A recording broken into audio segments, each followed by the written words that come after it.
join? What? It started. Join? I just started the recording. You started the recording? Yes, I did. So they got the word join in there? Oh, there's Barbara. Hey, Barbara. Hey, Hi, Barbara. All right. Hi. Okay, so Welcome. Just started the recording. just started the recording. So welcome everybody to the Course of Miracles Thursday night Zoom group. I am Chris Green. This is my lovely little wife, the loved one. We judge joy. Oh no, no. I'm tongue tied. I can't talk. Oh God. I'm not doing. Okay. Anyway, we're still in chapter 30, the new beginning, and we're going to read part 7, the justification for forgiveness. That's paragraphs 70 through 81. All right. So if you would like to read, raise your hand, and we will write down your name. Jacob. Only one hand went up. Okay. And now Charles and All right. and Barbara and Reverend Jerry. Yep, Reverend Jerry. Okay, everybody. All right. And so then we'll mute your microphones and we'll kick into meditation, and then maybe somebody during meditation will sure. come on, and then Yeah. we'll more to read add. after that. Yeah. Okay. Okay. All right. You're up. So, all right. So we'll just take a few moments and just close our eyes and draw that awareness within.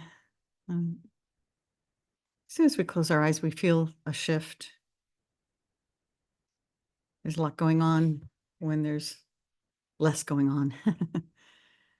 We've blocked out the external focus. The eyes bring so much stimulation into the mind. But when we close the eyes, there is a going within instantly. And we feel that now. And we do this now together in this moment. And that's what's very powerful. To be with one another, to go within, to meet one another in the center of our being. There's a oneness and a unity and a communion. We feel that connection. He says that all minds are joined. All minds are joined. We have no private thoughts. Our real thoughts are those we think with our source. Those are the real thoughts. So as we spend time within, we feel our bodies relax because they know with the eyes closed, most likely, we're not going to go anywhere. We're not going to do anything. It's time to relax and surrender, to let go and just be. Just be.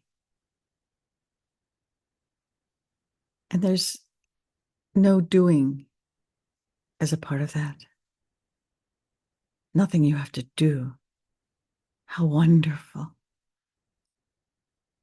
You just are. And you will always be. You were never born and will never die. We find ourselves now together. No accidents. What a blessing. And so let's just take a few moments, observe the body, how relaxed it is, how the breath is relaxed. Our thoughts are fewer. We feel very present, aware, and awake. From this place, we'll open, first of all, to our special topic, which is what is the last judgment? And there's a part of that that says, you who believe that God's last judgment would condemn the world to hell along with you, accept this holy truth. God's judgment is the gift of the correction he bestowed on all your errors, freeing you from them and all effects they ever seem to have. To fear God's saving grace is but to fear complete release from suffering, return to peace, security, and happiness, and union with your own identity. So our lesson today, in me, salvation's means and end are one. I am the means by which God's Son is saved, because salvation's purpose is to find the sinlessness which God has placed in me. I was created as the thing I seek. I am the goal the world is searching for.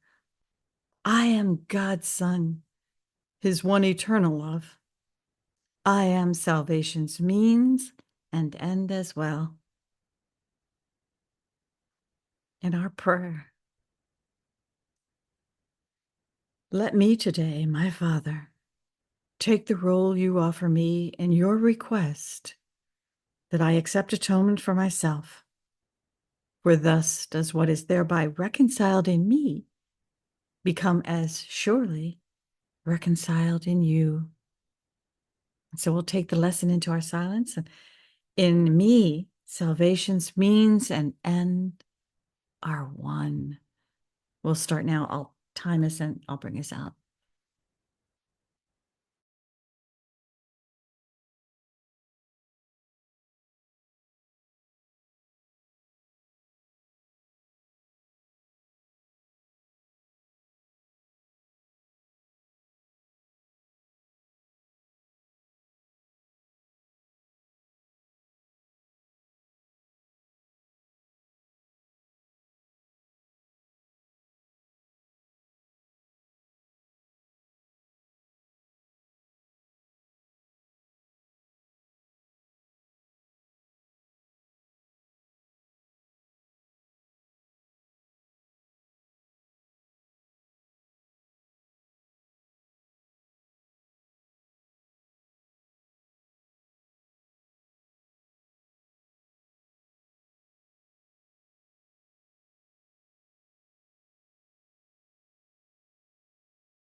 In me, salvation's means and end are one.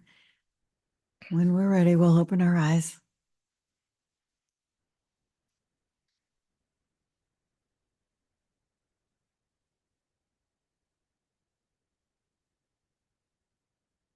You have Huh? Oh, do you have the hidden? do I have what? You have no Oh, camera I don't hidden. know. Let's see. No, yep, there we go. Nope. Oh, okay. I'll be right back. I have to get my glasses. Okay, sweetie. Okay.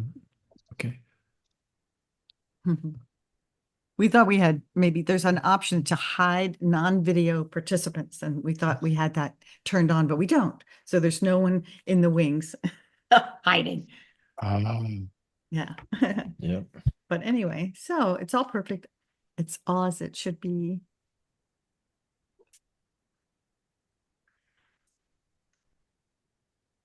When I taught yoga, sometimes, There she is. huh? There she is. Oh yeah, there's data. Yeah. Okay. There would be, sometimes I'd have like a, big full class, sometimes not so much. And it was just every class was just, it was just perfect, and Mm. such a wonderful, wonderful Yep. joining, when two or more are gathered, I guess, huh? That's right. All right. Yeah. Yeah. Okay, we're in chapter 30, the new beginning, part 7, the justification for forgiveness, paragraph 70 through 81. Jacob, can you start us off with 70? It starts with anger is never justified. Mhm. And before I start, this reminds me, I have a family member who years ago we got into a friendly discussion about whether it was ever appropriate to be angry with someone. And I took the position of never. And they said, no, there's some times when anger is justified. And it was really interesting. We really couldn't come to a place. We didn't come to blows. We just let it go. But this reminds me of that. It's good to hear that it is never justified. We've obviously don't have right vision if we're angry. So I'm curious to read it. So if I hear you correctly, you got angry about the fact that you shouldn't be angry. Yeah. No. Well, I think I was slightly angry. that's a That time that's a anger is never time loop waiting justified. to happen, isn't it? You know what's interesting, Jacob? Our birthday lesson is 3:47. I never really liked, I don't know why, but I just recalled that it does talk about anger. I think last year I was the first year I started to like it. Tuned in. Like, Oh, yeah, oh. like it, okay. But anyway, the lesson is anger must come from judgment. Judgment is the weapon I would use against myself to keep all miracles away from me. So if you want to keep the miracles away, just keep your anger. That's your birthday week? That's my birthday one. And Oh, that explains a lot. and it says, and there's a prayer. Oh, Father. Did you guys know that they're both born on the same day? What? What? We're all born on the same day, just a different year. That's all. Oh, anyway, it says, straighten my mind, my Father. My mind, my Father, it is sick. It is sick. Yeah. And you have offered freedom, and I choose to claim your gift today. And so I give all judgment to the one you gave to me to judge for me. How beautiful is that? What was I saying? He sees what I behold, and yet he knows the truth. He sees what I behold, and yet he knows the truth. He looks on pain, Mine's a and yet he repeat. understands it is not real. And Just 1 minute. what? Go ahead. And I'm sorry. Go ahead. he looks on pain, and yet he understands it is not real. And in his understanding, it is healed. He gives him the miracles my dreams would hide from my awareness. Let him judge today. Okay. I do not know my will, but he is sure it is your own. And he will speak for me and call your miracle to come to me. It's like I never read it before. Mm. Oh, For the first time. Okay, thanks. all Thanks right. for All right, indulging. Jacob. Can you, for 1 second, talk amongst yourselves or have someone else read this? Can you wait 1 second? My husband needs me for something, and I have to. Okay. I have to check. And I do want to read 70, so it'll be just like a couple seconds. Okay. Okay. All right. All right. Okay. Well, there's not. Talks amongst yourselves. Yeah, I guess Talks amongst yourselves. there's Okay. not a lot of us tonight anyway. So.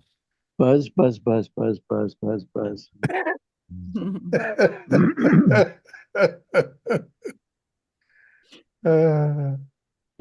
Oh boy.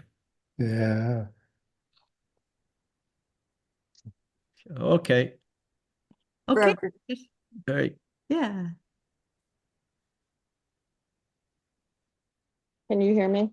Sure Yes, can. Yes. Yes. Okay. Mhm. Paragraph 70. Anger is never justified. Did you hear us? I think so. Uh-oh. No. Now we can't hear you. We heard you, but now we can't. No, we heard you, but now we can't. Your earbuds are on mute, not your Zoom. There you go. No, No. no. Can't hear you. You can't come? You have to leave. Okay. Okay. 2 words. You'll be back. Sounds like Okay. first Okay. syllable. Bye, honey. Hi. Bye-bye. Bye. All right. Okay. next on the Charles, list, can Carl? you read 70 for us, please? Mhm. Thank you. Anger is never justified. Attack has no foundation. It is here escape from fear begins and will be made complete. Here is the real world given in exchange for dreams of terror. For it is on this forgiveness rests, and it's but natural. You are not asked to offer pardon where attack is due and would be justified. For this would mean that you forgive a sin by overlooking what is really there. This is not a pardon, or would assume that by reasoning, that by responding in a way which is not justified, your pardon will become the answer to attack that has been made, and thus is pardon inappropriate. By being granted where it is not due. Just that he's really making a difference between pardoning and forgiveness. And I think in the workbook it says what is forgiveness, but what I thought my brother did to me never occurred. So it's my thoughts that I'm actually forgiving and not what my brother did. It doesn't say that nothing happened. It's just what I thought about what happened. Because I'm seeing something and judging something. And that judgment is forgiveness turned into a pardon. First I judge, then I forgive. I'm actually pardoning instead of forgiving. But if I say, God, help me see this through the eyes of forgiveness and see it as it truly is, then I'm relinquishing my judgment for God's. And Marianne Williamson did a very good job of that today when she had released a video that I saw. That she saw this girl whose speech was really high and irritating to the voice, and it was really causing her to feel very upset inside her. And she's asking God to see this in a different light. You know, it was just something that was so aggravating about when she was speaking. It's I was like she couldn't speak right.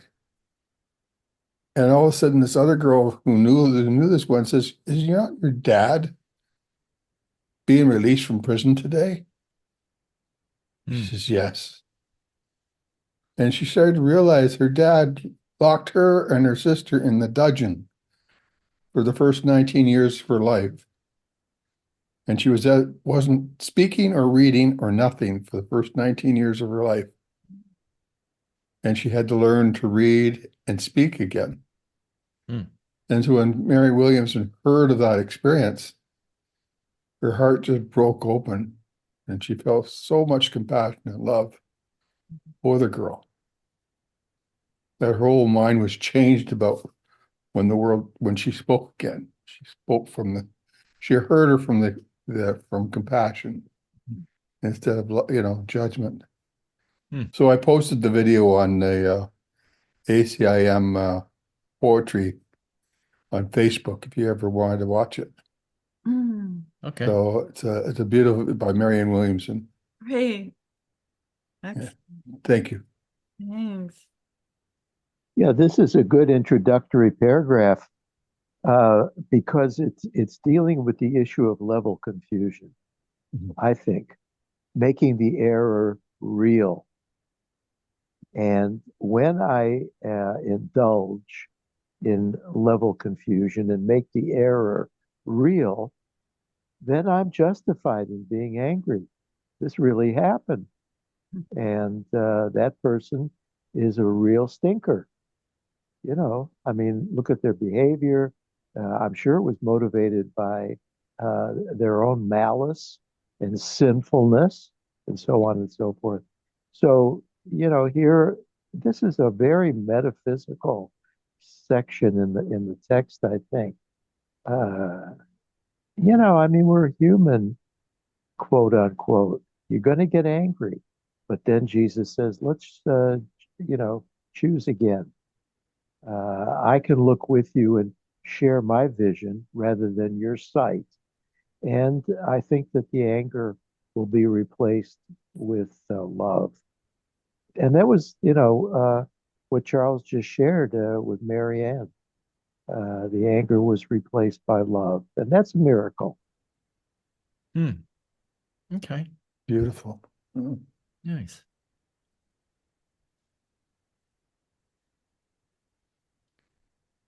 Okay, paragraph 71. Pardon is always justified. Can you read that for us, Barb? Yes. Pardon is always justified. It has a sure foundation. You do not forgive the unforgivable, nor overlook a real attack that calls for punishment.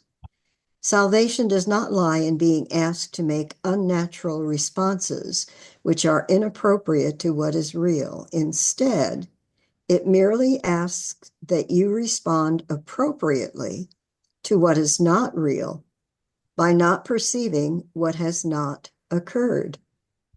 If pardon were unjustified, you would be asked to sacrifice your rights when you return forgiveness for attack, but you are merely asked to see forgiveness as the natural reaction to distress, which rests on error and thus calls for help. Forgiveness is the only sane response. It keeps your rights from being sacrificed.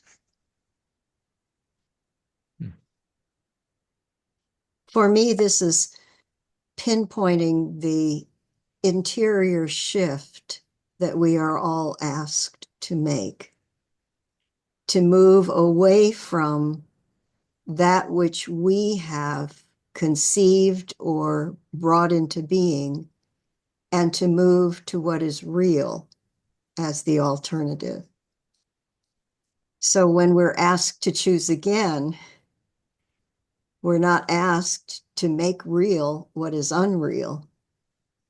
We are asked to shift from unreality of all sorts and move back toward what is real.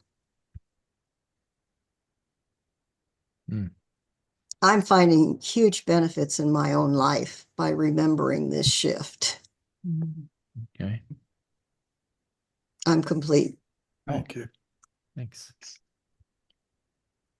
You know, there's, oh, go ahead, Charles. Oh, I'm just, when she said making the shift internally, it just brought to my mind the memory of a true love that we share that is not apparent at the moment in what I'm witnessing.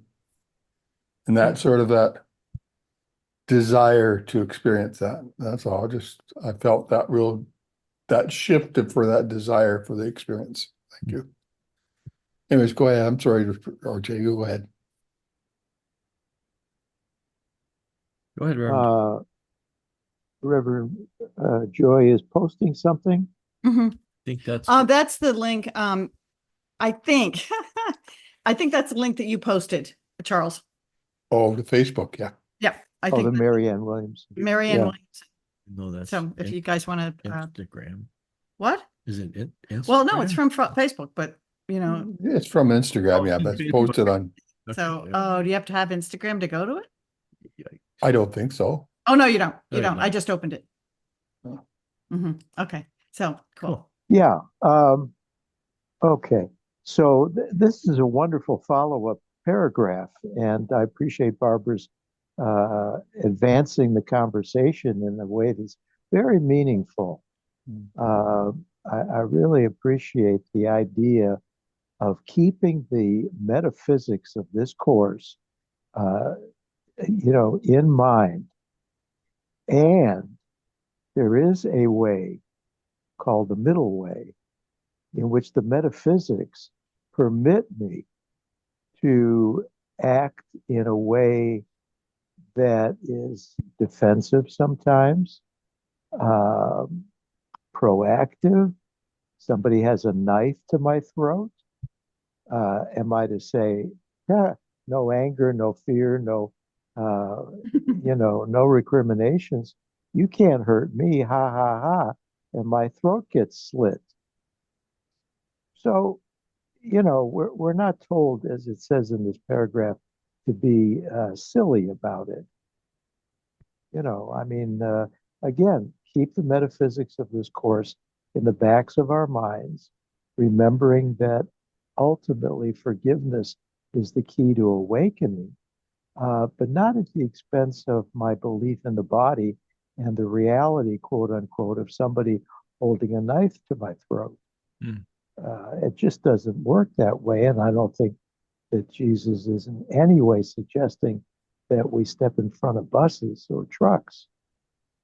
But you guys know what I'm talking about. Yep. There's a balance here. So it's a balancing act. And ultimately, we live to forgive another day, quote unquote. Quote unquote. Well, Reverend Jerry, you want to stay off of mute and read 72 for us? It starts with this understanding. Okay, I'm going to pass to Jacob because she was so itching to Aw. read. That is so sweet of you. And, Jacob. Yeah, my better half lost a contact, and it was in his eye, but I had to help him get it where it should be Oh boy, without that happened. without having it pop out, which we've had that. That is so cute because I put in eye drops every day for glaucoma, and I had my glasses on, but I forgot, and I was going to put my eye drops in with the glasses on, which that would That be a doesn't miracle. work. don't you need your glasses to see to put the eye drops in? I know. Hey. Oh, this is so cool. They flip up, right? They flip up the one you can see through. No, no, he goes to the ophthalmologist and he asks the ophthalmologist to drill a hole. And then you just put the drops right through. All right, Jacob. Okay. Yes, you're going to read 72. All right. All right. 72. Okay. This understanding is the only change that lets the real world rise to take the place of dreams of terror. Fear cannot arise unless attack is justified. And if it had a real foundation, pardon would have none. The real world is achieved when you perceive the basis of forgiveness is quite real and fully justified. While you regard it as a gift unwarranted, it must uphold the guilt you would forgive. While you regard it as a gift unwarranted, it must uphold the guilt you would forgive, in quotes. Unjustified forgiveness is attack. Oh, and this is all the world can ever give. It pardons, quote, sinners sometimes, but remains aware that they have sinned, and so they do not merit the forgiveness that it gives. Ah, yes. Okay. Yeah, I guess the paragraph is saying, and let me know if I'm wrong, but I guess when we think we have to forgive, we really are giving some validity to what we see as a mistake or a problem or a bad action or whatever. And actually, it goes along with what the Course says, that you forgive your brother for what he hasn't done. And I think the misperception, the misguidance, the misactions, the misperceptions of the body mind are to not be taken seriously because they are under very deep illusion. There is not correct vision. It is performed by a being that is not conscious of who they really are. And I don't know, I could be going way out on a limb here. I don't know, help me. But I think that that might be why we are not to take the actions of someone who is not aware of who they really are as something, you know, that should be punished. Yeah, I am out on a limb here. And maybe I never really understood what they meant by you know, you forgive your brother for what he hasn't done. I don't know whether that means he didn't make any change in reality whatsoever in doing what he did, or that it wasn't from a malicious intent. I don't know. I'm really floundering here.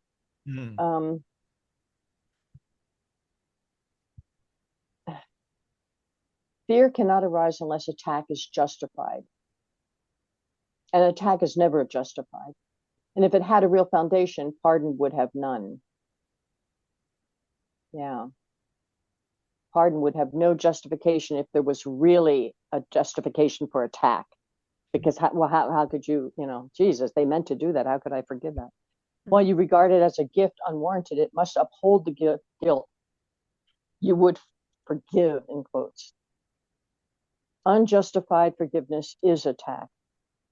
And this is all the world can ever give, unjustified forgiveness. Oh, it's unjustified forgiveness. It pardons sinners sometimes, but remains aware that they have sinned, and so they do not merit the forgiveness that it gives. Yeah, you know, that's the perfect instance. For instance, when a person says, well, I can forgive them, but I'll never forget. Have you ever heard a friend say that? Or have you heard your own nascent self say that? You know, I'll forgive them, but I'll never forget.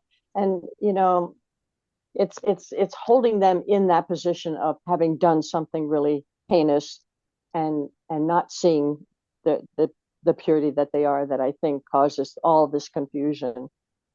And it's very difficult. I think because we're on this plane, we have right, we have wrong, we spend 24/7 thinking about what we love and what we hate, what we want and what we don't want. You know, it's black and white, and that paradigm fits so beautifully with what we do with people who think wronged us. It's black, of course. It's not, you know, we didn't deserve that. It's terribly, terribly difficult. But I think if we get in touch with which is what I think is the reason why we're here, is to get in touch with who we really are. And that sense of divinity is not only ours, it is in every living thing, that sense of divinity.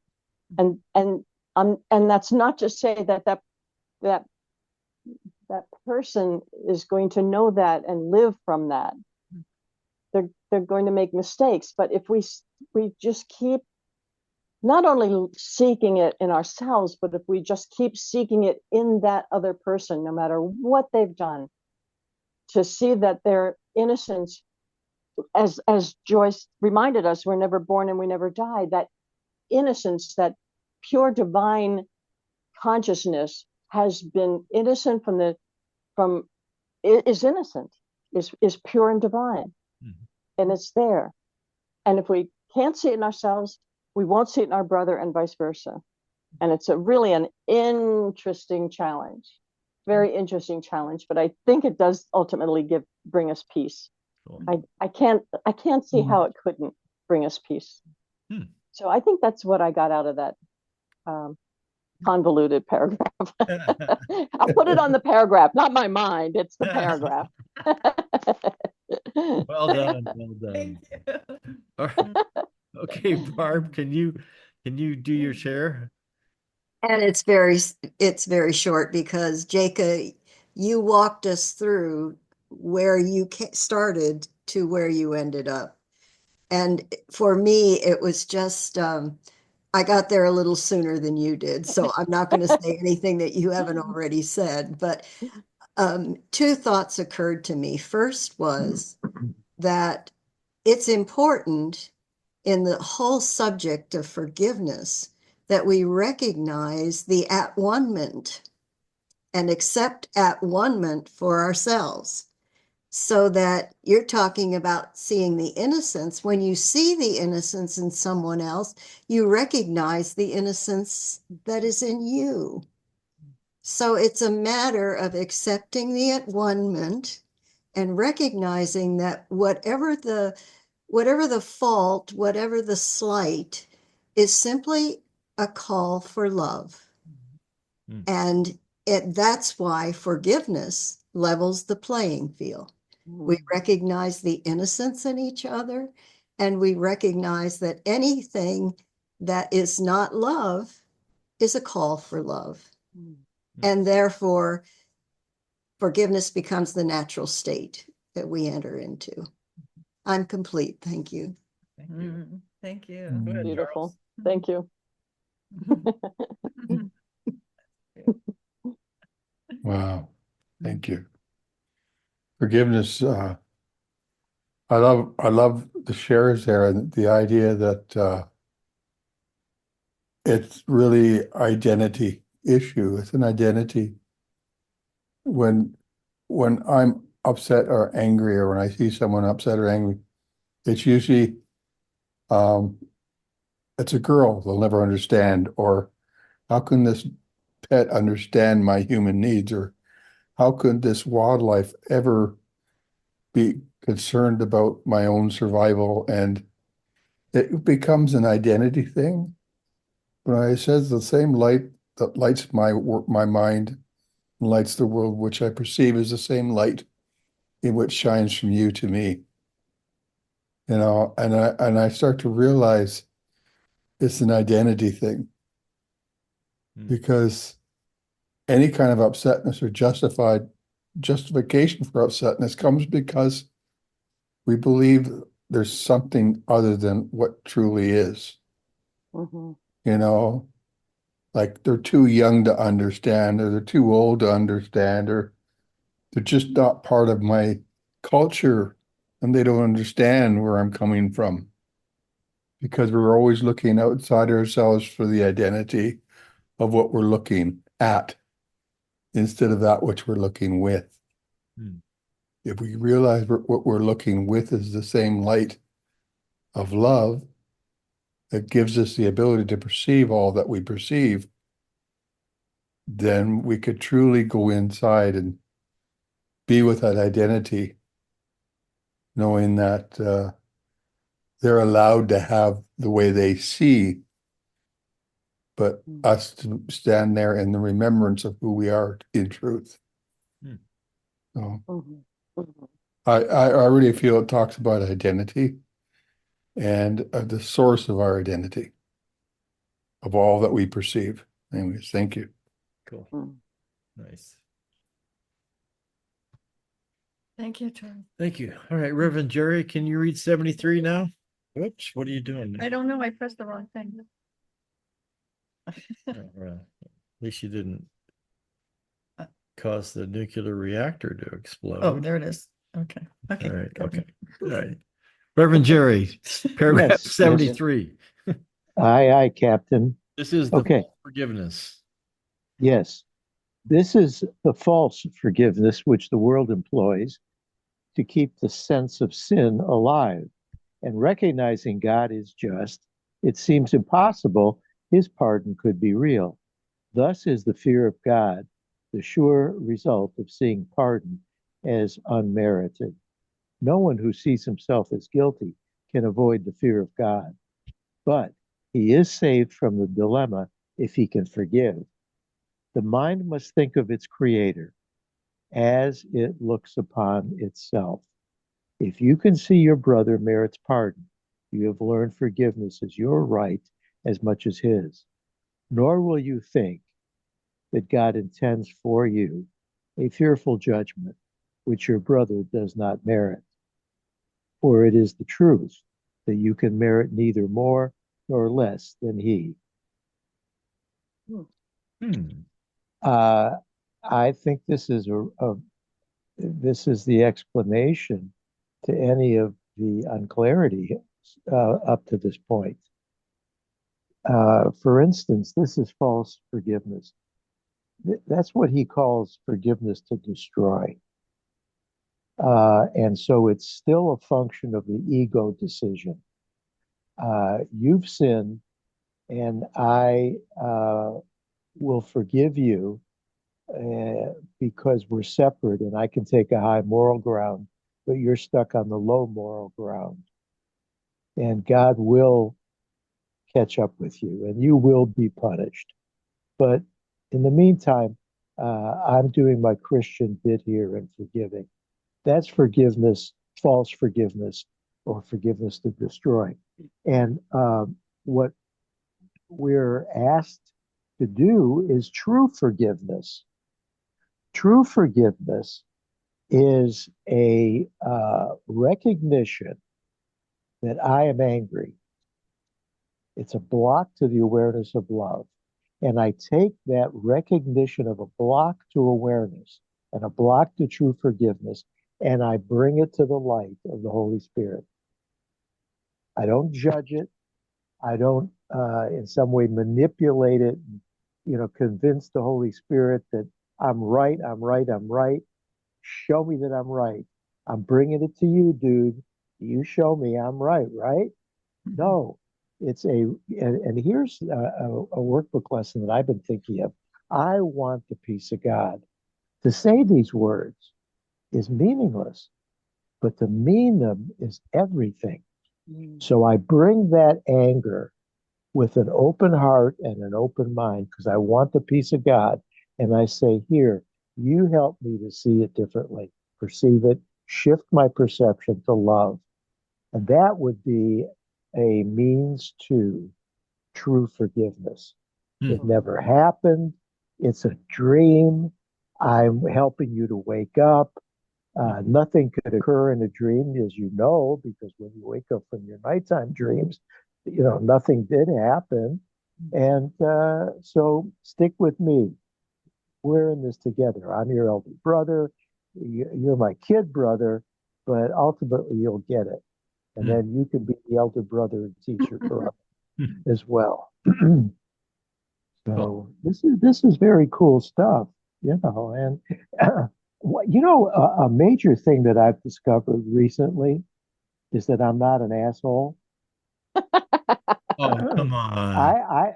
Okay, this month. Well, wait a minute. Okay, all right. Oh no, Chris. Now you cut me some slack here.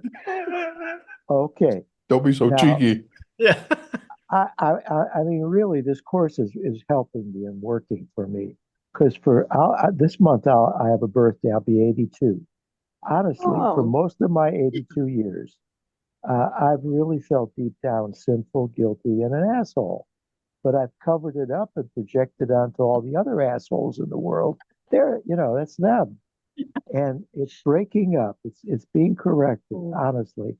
I'm not so hard on myself. I don't think that I'm a worm.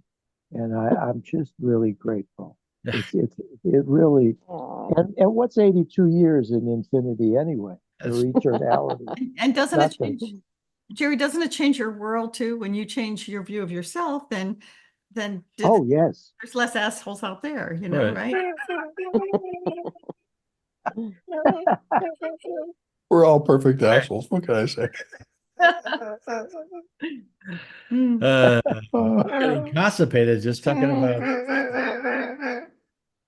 gotta have at least one. Otherwise. All right, Charles, can you read 74 for us? Starts with forgiveness recognized. Forgiveness recognized as merited will heal. It gives the miracle its strength to overlook illusions. This is how you learn that you must be forgiven too. There can be no appearance that cannot be overlooked. There can be no appearance that cannot be overlooked. For if there were, it would be necessary first there be some sin which stands beyond forgiveness. There would be an error that is more than a mistake, a special form of error which remains unchangeable, eternal, and beyond correction or escape.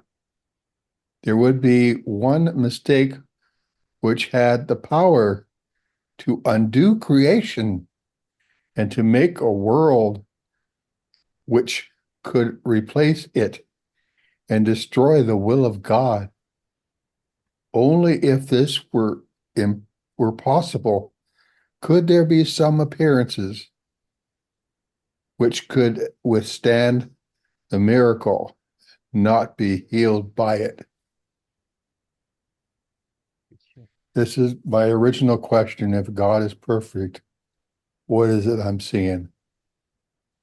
That was my original question when it comes to searching for God was, well, if God was perfect, then everything, all my mistakes must be perfect as well. Everything I see must be perfect. Is there anything that isn't perfect? That sort of questions how I judge everything. Because if there's imperfection, then God is not perfect. And God is not perfect, then that's the justification for me being an atheist. Sort of idea. Because that's the atheist argument. Well, if God is perfect, why is there an imperfection? Right? And it comes to the idea that our mistakes are but things that we create beauty from and we grow in strength from, then our mistakes are our strengths. Our weaknesses are our joys. But anyways, I'm complete. Thank you. Oh, cool. Thank you. So, I mean, if God, hold on a second, Jerry, if God is perfect, then everything must be perfect. So what we see as imperfect is our mistake. It's an illusion. An illusion. Okay. Yeah, it's just when we see a mistake, we're called to be creative by shining the light of God's love. Okay. And join our Father in the creation of that love. Well, I must be stoned because I'm seeing some really weird illusions. Oh, what a wonderful, wonderful way of seeing. Thank you. Right. All right. Reverend Jerry, go ahead. Well, Reverend Reja, you were going to say something there, weren't you?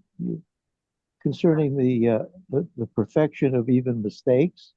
No? Okay. Yeah. If God is perfect, then actually, everything, including mistakes, must be perfect. yeah, you know how in the course he says, don't tell your brother he's wrong, tell him he's right. You know, it's like when you choose to see, I think, see, for me, forgiveness is seeing what's real. And when I choose to see what's real, it's just absolutely perfect, you know? And I mean, my mind can create something that's illusory, which is imperfect, but I can see the perfection in everything, you know? If I, Perfect lesson. Yeah. what's that? It's a perfect lesson. Yeah. Yeah. Yeah. Yeah. All things are lessons God would have me learn. Yeah. Like, don't step in front of a bus. Right. Don't Unless step it's in your front of bus, us. Well, yeah. unless it's the bus you want to board. I mean, if it's Yeah. going your way, that's okay. I think That'll God get taught you. me that lesson early on because I've never stepped in front of a bus. Yeah. I But think that fits in too because I read a lot about everything that happens is for our good, our lesson, everything that we perceive in Sure. our lives Right. is there for a reason. It's there for us to learn. And let me go after Jerry. I had something to share with you about that. Okay. Go. All right, ahead. Jerry. Well, yeah, I was going to bring in this axiom from the Course. It says there's no hierarchy of illusions. So I can't carve out exceptions to true forgiveness. It's all an illusion, and there's no hierarchy of illusions where some could be outside the realm or the purview of forgiveness. They're all the same. An illusion is an illusion is an illusion. Now, my ego makes the hierarchy very real. And we all know, I mean, there's certain things that are serious as hell. And then there are other things that are kind of, just minuscule, but yeah, that's the key, I think, to this paragraph. There's no hierarchy of illusions except if I'm in my wrong mind. Then I could say that there's an order of difficulty in miracles as well. I mean, if something is serious as hell, you need a serious as hell miracle. But God is teaching otherwise. He's saying they're all, the same. The illusions, nothing hierarchical about those. So miracles don't have to be big miracles and little miracles. All shifts occur within the realm of possibility for you if you're in your right mind with the Holy Spirit. So Jacob, what you got? I know I was trying to look, I can't find the little hand. I was going to put my hand up. That's interesting because I think that is one of the hardest lessons on this planet is that there's no hierarchy of illusions, of things that we don't, that events, things that happen that are terrible, Right. So that's very, very interesting. But what I wanted to say is also is that not only do things come into our lives to teach us, I'm learning, but that the same thing can come over and over again, and I'm reminded of a hike that I was doing with my husband. And tell me if I told you this, because in my life, I repeat myself. I've noticed. Yes, I have noticed that. Yes. So we were hiking, and I wanted I thought I made it perfectly clear that I wanted a kind of a small hike. I wasn't into it, So we were on this, we live in Golden and there's a lot of nice hills around. So we were on one of the hills and we're going sideways on the hill for quite a long time before, whatever goes left has to come right again. So we can go back to the car, right? So we're going quite a long ways. And then we go back this way and finally, and then we're still going. My God, we're going and going. And then I panic and I said, wait a minute. This isn't that hike that we went on that one time where I thought we were almost back to the car and we got to a ridge and there was a valley and it went this way forever.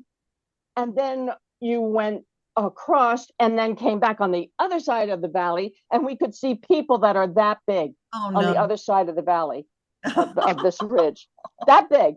So I'm looking at a good 2 miles more of this hike when I'm thinking I'm salivating for the car. I'm tired already. We went a long way. And he goes, oh no, no. I get to the ridge. It's the exact one. It's the exact hike. And we didn't talk for like a whole day after that hike. I was so ripped. and that just blew me away. It's like, Jacob, you didn't learn the first time. We had to recreate this whole hike again for you to learn that as hard as it is to imagine, this person doesn't have a mean bone in their body and didn't set this up, And to this day, it's hard to imagine, but he didn't. He was just he did not know why I was upset. And that really makes you feel crazy. Like I'm like crazy at this point. Gaslighting. I mean, just admit it. I feel so much better than saying I didn't know. Oh God. Anyway, so that's how things come around. I think if you don't learn them the first time, they go, well, we're just going to have you come to terms with this again and see how you do. I didn't talk to him for a couple hours. I know. I can't, I'm a hard sell. I'm hard pressed to learn these lessons, but I think it's progress that I can see that this was done for my learning and to be grateful. And That's I right. call that progress. Yeah. That's right. And that's why it occurs over and over and over until we make the right decision. Yeah. Yeah. You know, Yes. patterns. What's the right decision? patterns. Stay in the car. You go hike. I'll be here reading or something. I don't know. I don't know. Just have the right shoes on and have your hiking poles and enough water and Expectations. Yeah. Maybe breadcrumbs. Breadcrumbs. Unless the birds are hungry. Mm. I seriously, I don't know how more clear I could have been before we left the house and all during the hike. And, you know, so it's beyond me to understand how this could happen, but I think the universe had a say in it. So, Mm. but anyway, I'm learning. Patterns are mistakes that we've made, and we made the wrong decision in the past and didn't forgive them. So they're bound to come up again. Why? Because in my mind, there's still the opportunity to be in my wrong mind and to blame my husband in this case, just as an example. And it could be over a hike or it could be over anything. It'll come up in different forms, but the content is always the same. This is a lesson that needed to be learned. Yeah. And here it comes up again. You know, it's like a makeup test. I never took a makeup. Well, I shouldn't say that. I did. I had to take a makeup test. I flunked the bar the first time in California, and I had to take it over again. So, I mean, this is an analogy. I had to take it over, and I was ready. I had my guns blazing the second time, which I think, is a sign of I'm gonna get this, at the pass because it's not going to hit me again. I'm not going to make this mistake again. Holy Spirit, I'm joining you.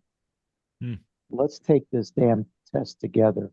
Let's do everything together. Let's put our cards on the table. Let's do everything together. Yeah. Yeah. Did you pass, Jerry? Damn right. Yeah. But that's an illusion too. So who's the lawyer, you or the Holy Spirit? Hey, you're the Holy Spirit up there you're practicing law now that he Yeah. You're really on tonight, buddy. Save me, Charles. What do you got? Well, when I was listening to Jacob explain herself on her trip, one of the reasons I go down the street and all of a sudden there's an argument going in my mind. I'm walking down the street and I'm saying, where is this coming from? And I'm realizing that somehow I've made a judgment and created an argument inside my head. And I was unaware of me making that decision or that judgment. Or I left too early, or there's something I forgot, or there's some mistake going on here. And all of a sudden I have an argument going on in my head. And I'm realizing, what do I do? Do I stop, go back? What do I do? Do I change my mind? And I'm realizing as I'm having the dialogue, who am I asking the question to? And then it becomes very apparent to me that I'm exactly where I'm meant to be, and there's no mistake. And You're arguing with yourself. it just, yeah. Okay. I get so caught up into trying to see what mistake happened to see so I don't do it again, sort of idea. And I realize there's nothing not to do again. So I love my walks with my arguments in my head when I realize it's me and the ego having a good discussion. And the Holy Spirit sitting there, whenever you're ready, you can ask me. Oh. Yeah. You Anyways, guys remember Danny Thomas? yeah, Mhm. yeah. Wonderful, comic and so forth. And he had a bit about a guy that gets lost out in the woods. This reminds me of Jacob too, but also Charles. So he's trying to find his way out of the woods, and he's lost. And he says, if I can only find a cabin or a house with a phone, I can call and get help. And so he keeps on walking and walking. And in his head, he's having this dialogue that Charles is talking about. With my luck, I'm going to come up against some SOB who's not going to let me in their house, and they're not going to let me use their phone. And by the time I get there, I'm going to be so exhausted, and they're not going to give a damn. So he finally finds a house, knocks on the door, and the guy opens the door. And the guy says to him, "You son of a bitch, you could take your phone and shove it." Yeah. Yeah. Sounds yeah. Yeah. Yeah, yeah, it would be. But your perception would be that would be it. It's a self-fulfilling prophecy. Huh? Self-fulfilling. I think it's great to see this whole thing as our doing. You see what I mean? It's like a hallucination, but we're kind of, it's our personal hallucination, Right. because who else is there? Seriously, who else is there? And it's really absurd if we create it so that we can just get angry at it, Mm-hmm. It's interesting. I Yeah. think, yeah. Anyway, I always say we're all closet schizophrenics, but when we come out of the closet, we start to realize we're no longer alone in our schizophrenia. Yeah. yeah. Yeah. Well, tell my other self that. Yeah. Okay. Barb, you want to read 75, and I think you're going to be up for 76. Okay. All right. Go ahead, Barb. Starts with there is no soup. Sure. Mhm. Sure. Sure. Sure. Never heard. Now, because you've had difficulty with it, I'm going to have trouble with it too. So, monkey see, monkey do, right? There is no surer proof idolatry is what you wish than a belief there are some forms of sickness and of joylessness forgiveness cannot heal. This means that you prefer to keep some idols and are not prepared as yet to let all idols go. And thus you think that some appearances are real and not appearances at all. Be not deceived about the meaning of a fixed belief that some appearances are harder to look past than others are. It always means you think forgiveness must be limited, and you have set a goal of partial pardon and a limited escape from guilt for you. What can this be except a false forgiveness of yourself and everyone who seems apart from you?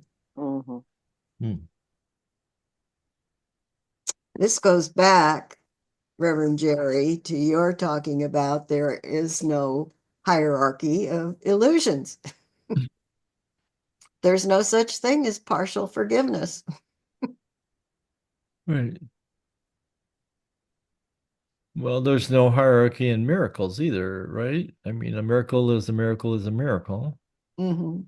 So it would, I guess, whatever the miracle is doing, it would make sense that on the other side would be hierarchical. Oh, I'm sorry. I stepped in. Go ahead, Barb. You're doing just fine. No, I Yeah, really I mean didn't have more to that's the say. same coin. No Mhm. hierarchy of illusions, and the same coin on the other side. There's no order of difficulty in miracles.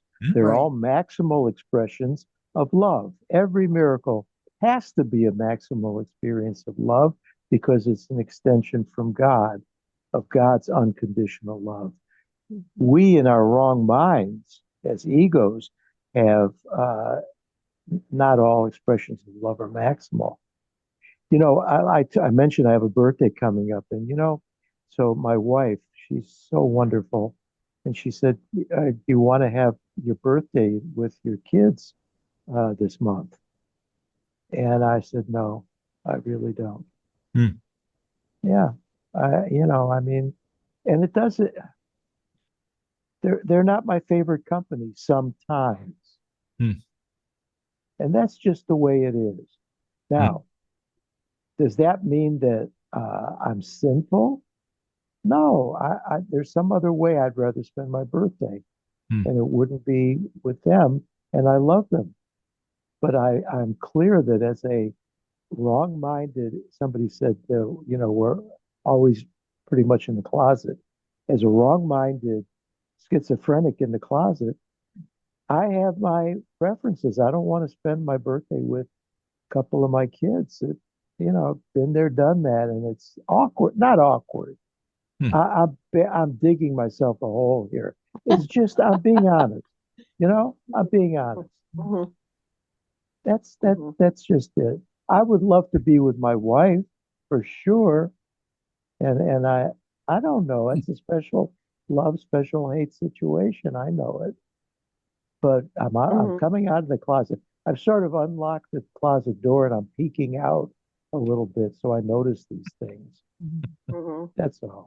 And Oh, I've got Well, there's nothing going on in a estranged way with my kids or anything. There's nothing to forgive. Honestly, I've worked so hard at working on forgiveness. It's just, that night I'd rather be with my wife, and maybe mhm. that's the extent of it. Is that so wrong? I'm No, looking, no, I don't know. no. I hear you, Jerry. that's beautiful. I love it. Yeah, Yeah, fine. yeah, that is cool. Um, Oh, Paco, oh, yeah. Um, I was thinking that this is all well and good about the guilt and the not having, you know, I don't know. I always like to take some of these readings and kind of dovetail them into trying to have a society, trying to have a group of people living with laws or a group of people with loving each other. Do you know where I'm going with this? Can you imagine? Yes. yeah, Can I yeah. Yeah, imagine? Yes. Yes. yeah. And we there's there's a certain there's a certain point where we need to forgive and to just see underneath and where these people might be coming from. But then there's also this the reality of a lot of pain and suffering, needless pain and suffering for people. And I I'm not. It's good for our heart to want to study this and live by this while we're in this where we find ourselves in this 3D, you Mhm. know. But I just get curious of how we can do that when we are trying to have people survive in this 3D. This body needs certain comforts, it needs laws, it needs rules, it needs love. And it's difficult when there is um, when those things can't happen or don't happen. Okay. I'm just putting that out there. All right. Excuse me, But Barbara. I know you have your hand up, but I just wanted to quickly. That's the real world. When we've come up the ladder of atonement to the point where we still see the three-dimensional pictures, bodies, the rest of the world, but we forgive it almost firstly rather than having to choose again after condemnation. Okay. All right. wow, yeah, yeah, All right. I'd Okay, like to be Barb, there. we're back to you again, and then I think we're gonna close with a prayer Yeah. after that. And, oh, Right? Huh? What? yeah, either one. Or That's fine. did you want to read 76? All right, go ahead, Barb, and then yeah, go ahead. And then if we've got time, we'll read 76 and then close with a prayer in Europe. Okay. All right. Go ahead, Barb. One of the things I love about our time together is that something that someone says sparks something in me. And it's always an expansion of what's going on for me, gives me a chance to look at some things that I had kind of had blinders on for myself. Jerry, for you, it's a birthday. For us, it's Thanksgiving.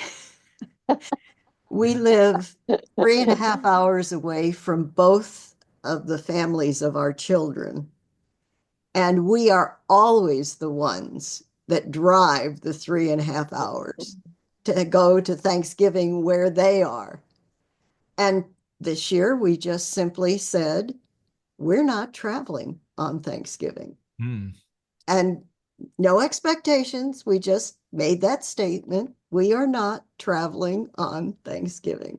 And so one of the things that also happens in the course is if you make a choice and it's good for you, it's actually good for everyone else too. Oh, okay. So I'm hopeful, Jerry, that it will turn out to be good for you and for everyone else. And we're hoping that it'll be good for us on Thanksgiving and good for everyone else too. Cool. I'm complete. Absolutely. Thank you. Man, thank you. All right. We got a Okay. little bit of time. You want to read 76 and then close with a prayer? Okay. Okay. There All right. Okay. 76. It must be true. The miracle can heal all forms of sickness, or it cannot heal.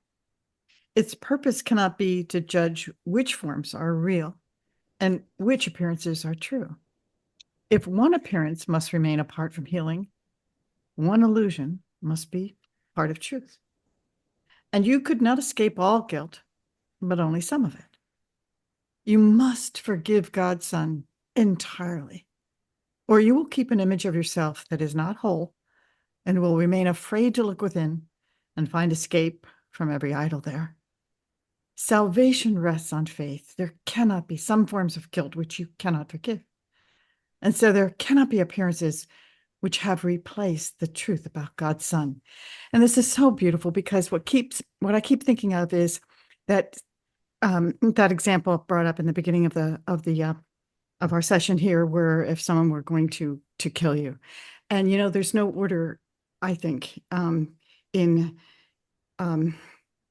opportunities for forgiveness. I had my own opportunity when I was younger, and was in a situation where the only thing I could do was be defenseless, completely defenseless, and the person was not able to attack. I did not have the anger that they expected and the resistance, and that was a big part of the attack. And then I listened to a person, I don't know if it was I listen to audios a lot, and this woman, very, very meditative and spiritual woman, contemplative, but somehow she found herself needing a ride. And she took a ride from a stranger, and he didn't take her where she wanted to go, and she knew she was going to be, it didn't look good. And then she got in touch with her her invulnerability and her knowing that there is no death. She was defenseless because she didn't have to defend a body that she knew she wasn't. She wasn't the body. And she also knew who that person was too. And they could not attack. And they just drove her to where she needed to go. She somehow, she didn't say exactly how she did it, but she conveyed to the person that there's no one here to hurt or kill. There's just that probably the essence that was that person as well. So anyway, there's really so this is perfect, and so there cannot be appearances which have replaced the truth about God's Son. To see the truth in everyone will absolutely bring forgiveness and miracles. And What's the little prayer right below there? Slide it up a little. Oh, I Read- thank read you, that. Father, for your perfect Son, and in his glory will I see my own. That's a miracle. Sweet. That's a miracle right there. Isn't that sweet? Mhm.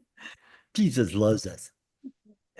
Yes, he does. Okay, all right, are you ready? Thank you, everybody. Okay, so we'll. All right, Joy's gonna give us a prayer and just Mhm. we'll just listen to what she says because she's the smarter one in the bunch. So between the two of us, that's a caveat. So between the two of us, you're the smarter one. So Oh, yeah. okay, I'm the right. smarter one. You're Yeah. the prettier one. All right, I'll take it. Okay, we'll close our eyes and we'll, Please close your eyes. yeah, please. and we'll feel that connection.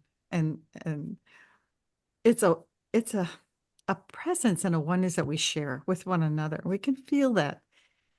Minds are joined. We feel that connection. We feel our oneness. And there's no accidents. Every decision I've made has brought me right to this moment to be in communion with all of you. And I'm blessed. And so we open to something my eyes fell on when I went into the book of Helen Schuckman and her poems, and it's called The Greeting. And I thought it was precious. It says, "Say, but I love you to all living things, and they will lay their blessing over you to keep you ever safe and ever sure that you belong to God and He to you. What but I love you could the greeting be of Christ to Christ, who welcomes but Himself? And what are you except the Son of God, the Christ whom He would welcome to Himself? I love you." And so it is. Mm, Amen. sweet. Love you all. Thank you so much. It We Thank love you, everyone. Love Thank you you. all. was just right. wonderful. Okay. Go Eagles. Go Eagles. Yeah. Bye-bye. See you next. See you next week. Bye, guys. Bye-bye now. Bye.